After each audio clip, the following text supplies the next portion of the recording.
अस्सलाम वालेकुम, मैं हूं शाहिद हुसैन।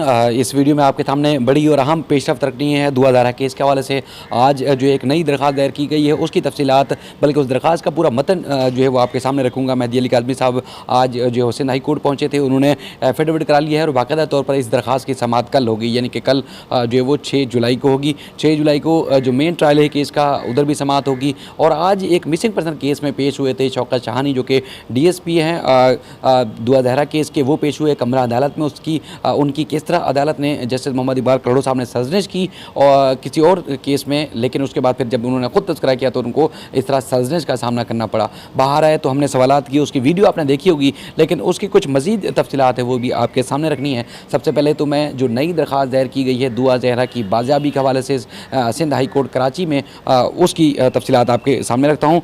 उसमें दरख्वास्त में मौक़िफ़ इख्तियार किया गया है दुआ जहरा के वालिद मेहदी अली काज़मी साहब के वकील जिब्रान नासिर साहब की तरफ से, जिसमें कहा गया कि दुआ जहरा को ज़हीर ने अगवा कर लिया है। जब दुआ जहरा को अगवा किया गया या उसका वाक़या रूनमा हो तो उस वक्त दुआ जहरा की उम्र 13 साल 11 माह और 19 दिन थी। दरख्वास्त में कहा गया कि दुआ जहरा की उम्र से मुतालिक नादरा दस्तावेज़ात, तालीमी सनाद और इसके अलावा पासपोर्ट, बर्थ सर्टिफिकेट भी मौजूद है।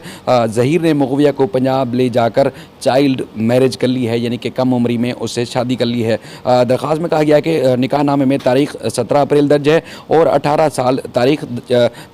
साल ज़ाहिर की गई है ताकि निकाह को जायज़ जो है वो करार दिया जाए। दरख्वास्त में ये भी कहा गया है कि 7 मई 2022 को दुआ जहरा की बाज़ाबी से मुताल्लिक़ दरख्वास्त जो है सिंध हाई कोर्ट में पहले दायर की गई थी और 6 जून 2022 को ही दुआ जहरा को सिंध हाई कोर्ट में पेश किया गया था। अदालत ने दुआ जहरा की उम्र के तयन का हुक्म दिया था। दुआ जहरा की सिंगल मेडिकल बोर्ड ने बोन ओसिफिकेशन के बाद 17 साल जो है बताई थी, उसकी उम्र करीब आई थी। अदालत ने दुआ जहरा को अपनी मर्ज़ी से किसी के साथ जाने की भी इजाज़त दी थी। नए मेडिकल बोर्ड की रिपोर्ट के मुताबिक दुआ जहरा की उम्र जो है वो 16 साल से कम जो है वो साबित हो चुकी है।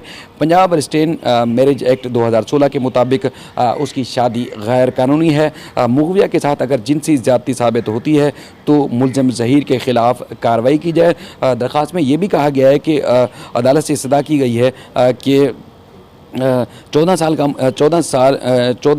साल जो कम उम्र दुआ जहरा को जो है वो बाजियाब कराया जाए और दुआ जहरा को ज़हीर अहमद की गैर कानूनी हिरासत से बाजियाब कराकर वालिदैन के हवाले किया जाए। दरख्वास्त का मतन है कि अदालत से इस्तदा है कि दुआ जहरा को मुल्क से बाहर जाने से रोका जाए।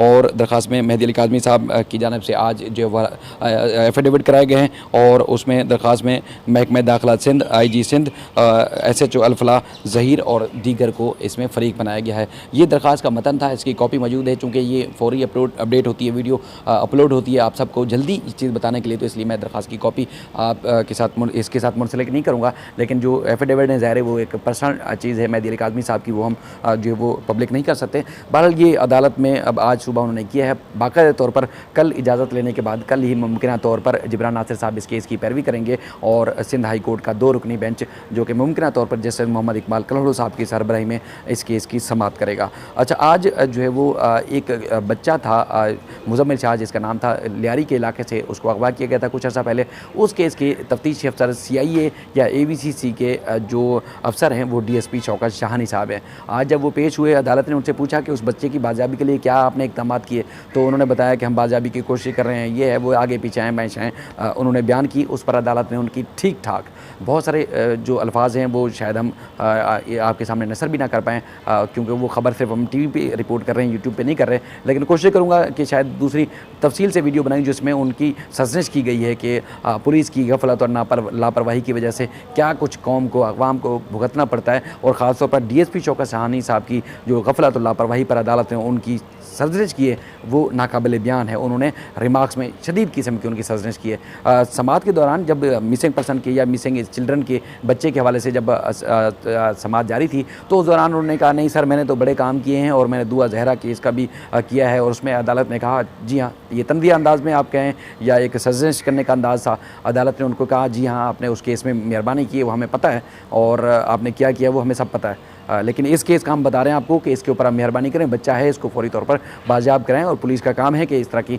फौरी जो है कार्रवाई की जाए। तो अदालत ने उनकी इस किस्म की, यानी कि जस्टिस मोहम्मद इकबाल करोड़ो साहब के पास से इब्तिदा में ये केस था, जब ये मैं आपको बता चुका हूँ कि के मई के महीने में जब ये केस दायर किया गया था दुआ जहरा की बाज़ाबी के हवाले से, तो 3-4 समातें जस्टिस मोहम्मद इकबाल कड़ो साहब की सरबराही में हुई थी, यानी कि वो मुकम्मल केस समझ चुके थे। पुलिस की गफलत और लापरवाही की वजह से बच्ची फौरी तौर पर बाजियाब नहीं हो पा रही थी। इसी वजह से आईजी सिंध उस वक्त के कामरान फजल को हटाया गया था। इसी बेंच ने, जस्टिस मोहम्मद इकबाल कड़ो साहब की सरबराही में कायम बेंच ने उनको ओहदे से हटाने का हुक्म दिया था। उसके बाद फिर बेंच तब्दील हो गया, वेकेशन हो गई थी, गर्मियों की छुट्टियाँ थी, तो ये फिर चला गया जस्टिस मोहम्मद इकबाल कड़ो साहब की अदालत में, और वहाँ जो कुछ हुआ वो आपने सब ने देखा।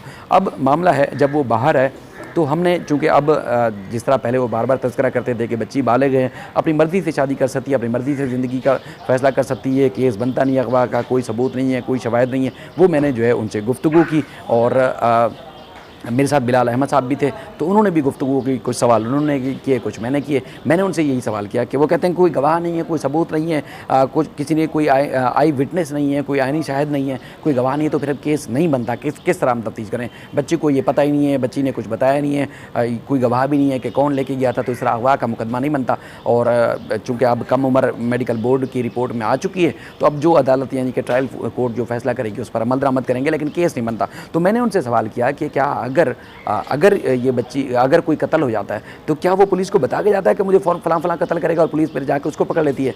ये तो पुलिस का काम है कि तफ्तीश करे, तहकीकात करे, और उसके बाद फिर जो सुराग लगाए, उसके बाद जो मुलविस अनासर हैं उनके खिलाफ कार्रवाई की जाए। तो कहते हैं जो देखो भाई सुनो बात, और उसके बाद फिर ये आपने देखा कि वो कट लिए। ये इस बात का उनके पास जवाब नहीं था, यानी कि उन्होंने बेशतर वो रटी रटाई बातें की जो कि दुआ जहरा अक्सर इंटरव्यू में आपको बताती हुई नज़र आती हैं। और इन्होंने भी पिछली दफ़ा, जैसे 3 दफ़ा बल्कि आज तीसरी दफ़ा था, उन्होंने वो वाली बातें रिपीट की जो शुरू से करते हुए हैं। लेकिन जो दुआ जहरा और ज़हीर के बयानात में अगर इसको भी देखा जाए तो तज़ादात हैं, कि वो तज़ादात इतनी कंट्राडिक्शन है कि आपकी सोच होगी, लेकिन उस पर भी उनको कोई सरोकार नहीं है। तो बहरहाल ये मामला जो है वो अब अदालत ने फ़ैसला करना है। कल यानी कि 6 जुलाई को इस केस की ट्रायल कोर्ट में समाअत होगी। दुआ जहरा की उम्र का तयन चूँकि हो चुका है, अब इस उम्र के तयन के हवाले से बाकायदा तौर पर जब समाअत होगी तो अब उसी अदालत के हुक्म पर ही समाअत हुई थी, उम्र का तयन किया गया है। तो अब देखते हैं कि वो अदालत अब क्या हुक्मनामा नया जारी करती है। जो भी मज़ीद अपडेट्स होंगी कल उसको वहाँ जाकर भी हम फॉलो करेंगे, उसके बाद 6 जुलाई को यहाँ पर भी फॉलो करेंगे, और मज़ीद भी अगर कोई प्रोग्रेस और पेशरफ्त होती रहेगी तो आपके सामने ज़रूर हम आगाह करते रहेंगे। आपको लम्हा जो नई खबरें होती है आपको बताता रहता हूँ। अपना ख्याल रखिएगा। अल्लाह हाफ़िज़। शानी साहब कैसे मिजाज हैं? ठीक ठाक हैं? शानी साहब, एक बच्चे का केस था आज आपके सामने, वो तो आपने जज साहब को बताया। ये 4 साल का बच्चा जी जी। बड़े भाई के साथ मदरसे गया, अच्छा। और फिर वो 2:30 बजे जो है ना घर पे बड़ा बेटा आया, छोटा जो है ना अभी तक जो है। बच्चे का नाम क्या था सर? सैयद मुज़म्मिल शाह, तो सर वलद नबी शाह PS। शानी साहब चले, वो तो हो गया, अब मेडिकल हो गया दुआ जहरा का, दुआ का उम्र का तयन हो गया, तो क्या कहेंगे? भी हो गया, तो क्या कहेंगे? जो आपकी C क्लास थी वो स्टैंड करती है या C क्लास में आप रद्द-बदल करेंगे, क्या होगा? वो कल डेट है मजिस्ट्रेट के पास। कल जो है ना वो जो डायरेक्शन कोर्ट देगी उसके मुताबिक जो है। अभी तक कोर्ट ने तो इन्वेस्टिगेशन है वो क्या है, मतलब कहाँ तक री इन्वेस्टिगेशन का था या जो भी था? अभी तक तो ये है कि उसने स्टेटमेंट दी, ठीक है, कि मैं रक्षे में बेटी घर से निकली टैक्सी की सोरा रोड से, तो वो अकेले से बनता नहीं है सर। नहीं, मेडिकल बोर्ड का क्या उससे असरअंदाज होगा जो आपकी C क्लास है, हम ये समझना चाह रहे हैं। मेडिकल बोर्ड पे तो अभी अंडर एज आई है। ठीक है शानी साहब, अंडर एज का कानून हमारे है सिंध में, ठीक है, वो कल इंशाल्लाह।